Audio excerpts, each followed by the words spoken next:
We all see it, don't we? You know, the highlight reels of success, the gleaming luxury cars, the freedom of a private jet, the applause, that whole glamorous picture on our screens. It's that aspirational image, right? The one that whispers promises of this, like, effortless life. Mm. And it really fuels so much ambition, pushes us to chase bigger things.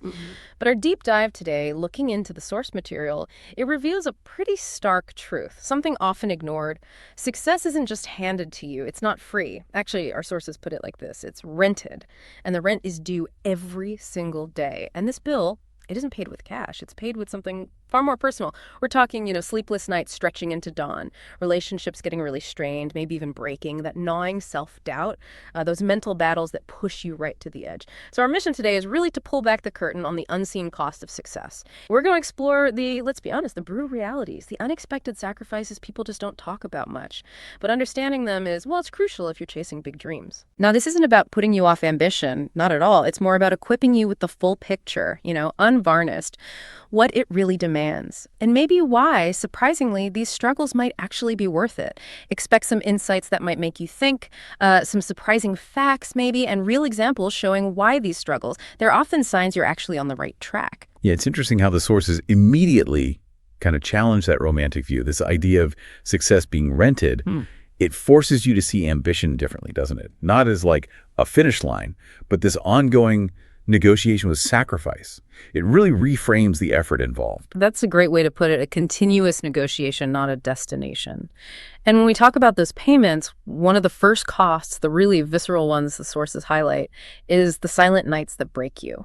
We picture successful people at fancy dinners, maybe, but what's the reality of their nights, according to your sources? Well, yeah, the sources paint a very, very different picture. They describe these nights often as suffocating, spent wrestling with problems long after, everyone else is sound asleep. And it's not just being tired. It's that constant internal voice, right? Battling doubts, second-guessing decisions, wondering if all this effort, this huge effort, will ever actually pay off. Well, friends, family, they're resting. But the future achiever, often chained to a desk, as one source puts it, just pushing through those quiet, lonely hours. Chained to a desk? Wow, that's a powerful image. It makes you think about the kind of mental strength needed, doesn't it, to consistently choose that. Did the sources talk about how people sustain that level of isolation and discipline night after night? They do. They make it really clear that no empire was ever built between 9 to 5. Simple as that. The source stresses these are the hours where you force breakthroughs. Think about Thomas Edison, for example, famously sleeping just a few hours, driven by that invention bug. Or Elon Musk talking about 120-hour weeks, even sleeping on the Tesla factory floor during crunch time, what most people might just call madness. Well, people building extraordinary things often see it as just necessary. The key insight isn't just that they work late, it's that these lonely, dark hours, that's where the deepest internal fights happen, and crucially where success is quietly forged. Just sheer will. Right, so the battle is internal as much as anything. But here's the kicker. It gets even tougher. It's not just late nights. The sources point out this ironic twist. The same people burning the midnight oil are often up incredibly early. They call this the pain of early mornings. What's this cruel discipline of dreamers about? It's exactly that cruel discipline. It's literally dragging yourself out of bed when your body, your whole being, is screaming for more sleep. But the sources explain why mornings are, sacred for high achievers. It's about getting an edge, a serious edge. While the rest of the world is hitting snooze, these folks are already grinding. Could be exercise, meditation, planning the day, tackling the big stuff before the chaos hits. You hear about Apple's Tim Cook, right, reportedly up at 3:45 a.m., or Dwayne "The Rock" Johnson hitting the gym way before sunrise. So it's not just about cramming in more hours, it's the quality of those hours, that quiet, focused time. Exactly. Do the sources hint at some kind of internal reward, something that outweighs that constant grind, the exhaustion? Absolutely. The less obvious point, but maybe the critical one, is that these early hours aren't just about productivity. They're about building an unshakable habit, a psychological advantage. The deep insight here seems to be, if you want to rise above average, you just can't live like average people do. That consistent, almost ritual-like commitment to those tough early hours, it compounds, builds momentum, and it gives you this powerful sense of control. It's like a silent statement of intent you make every single day. That makes sense, building that inner resolve. Okay, let's shift gears a bit to an emotional cost that honestly, for many people, probably cuts deeper than just being tired, the curse of being misunderstood. Society tends to, approve of a normal, predictable life. What happens based on the sources when you dare to break that mold? Well, when you step outside that box, the sources show society often turns into your biggest critic. It's quite stark. You often get laughed at, doubted, dismissed. Yeah. And sometimes, this is the really painful part, by the people closest to you, your loved ones. They might call you crazy, tell you to get real, be realistic. The struggle isn't just the external criticism, it's that internal conflict too. Standing firm when your ambition kind of highlights other people's comfort zones. The sources suggest this rejection. It's almost a universal thing for people on unconventional paths. Wow, that sounds incredibly isolating. Do the sources offer any maybe historical context, examples showing this misunderstanding is actually part of the process? They do, and it's really eye-opening. The sources emphasize that the world almost always misunderstands greatness at first. Always. Think about Walt Disney, famously fired from a newspaper job for lacking imagination. Can you believe that? Or Oprah Winfrey, told she wasn't fit for television. Even Einstein was considered mentally slow as a kid. These people faced huge doubt before they became legends. So the crucial insight seems to be this. If no one misunderstands your vision, if no one's questioning your sanity, maybe you're not aiming high enough. It really underscores the courage it takes, to stick to a unique vision when even those you care about just don't see it. That's a powerful way to reframe criticism, like maybe it's a sign you're onto something big. Speaking of challenges, let's tackle drowning in overwhelm. Dreams can be exciting, right? But the day-to-day reality of chasing them, sometimes it just feels like you're drowning in tasks. Our sources call overwhelm the silent killer of dreams. How do they describe that internal struggle? Yeah, they describe it as this suffocating weight, just crushing. We've all had those days, right? Yeah. Your to-do list looks like Mount Everest. Deadlines feel like they're tightening around your neck, and the fear of failure is just staring you right in the face. It's that point where the sheer volume of work and pressure feels impossible. And honestly, that's where most people quit, understandably.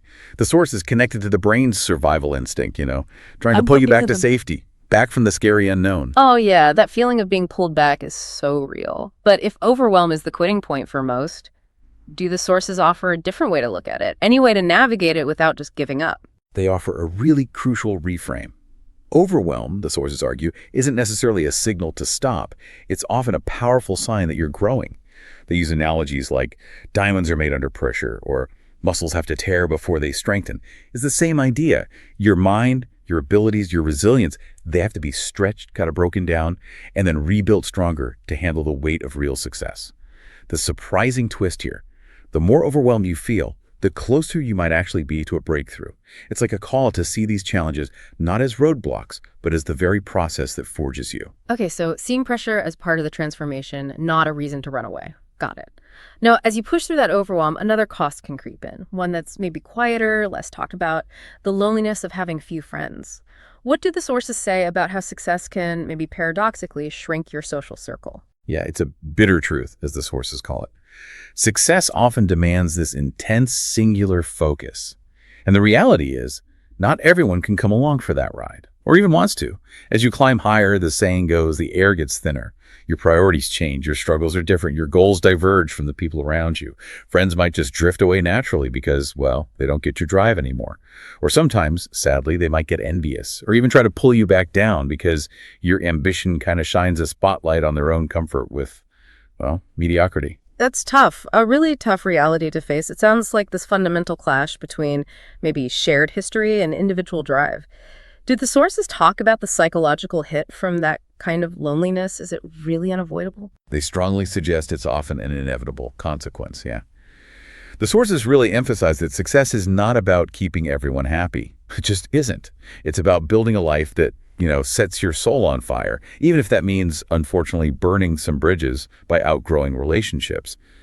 The deepest loneliness, it turns out, isn't always when you're broke and struggling. Sometimes it hits hardest when you're finally starting to rise and you look around and realize, wow, very few people are genuinely cheering for you.